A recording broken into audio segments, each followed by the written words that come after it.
Nigeria's economy had been rumored to be in recession since the first quarter of the year, when the gross domestic product contracted by 0.36%. Today, the second quarter data from the Statistics Office was a full confirmation.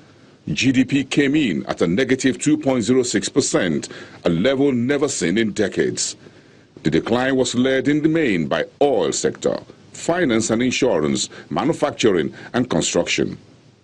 6 months into the new year, it's no longer news that Africa's largest economy was heading south. Theft and steady attacks on oil facilities by militants hit the main revenue source, and no thanks to widely volatile oil prices. I'm sure many expected the second quarter to be in the region of maybe, the worst, let's say 1% decline, but we've not seen 2%. It shows that we have not stopped bleeding.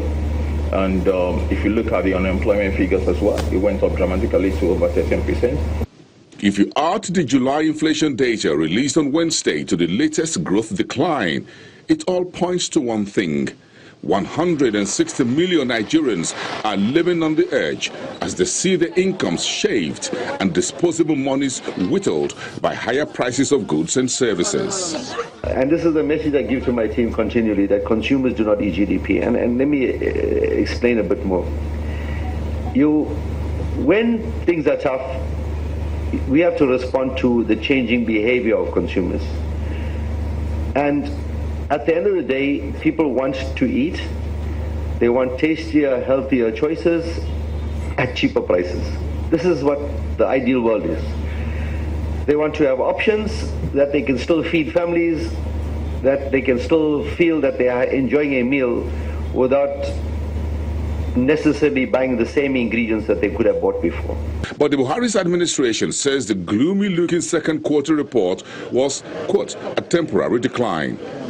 In a statement also released Wednesday from the office of the Vice President, Professor Yomi Oshibajo, the government points to agriculture, solid mineral. The VP office adds that as the administration's emphasis on capital expenditure begins to yield results and the investments increase, the growth of the domestic economy is likely to improve further.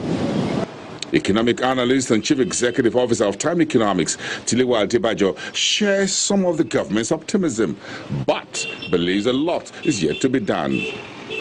So what it just tells us is that the government they need to be very serious on making sure that the budget for next year is ready on time.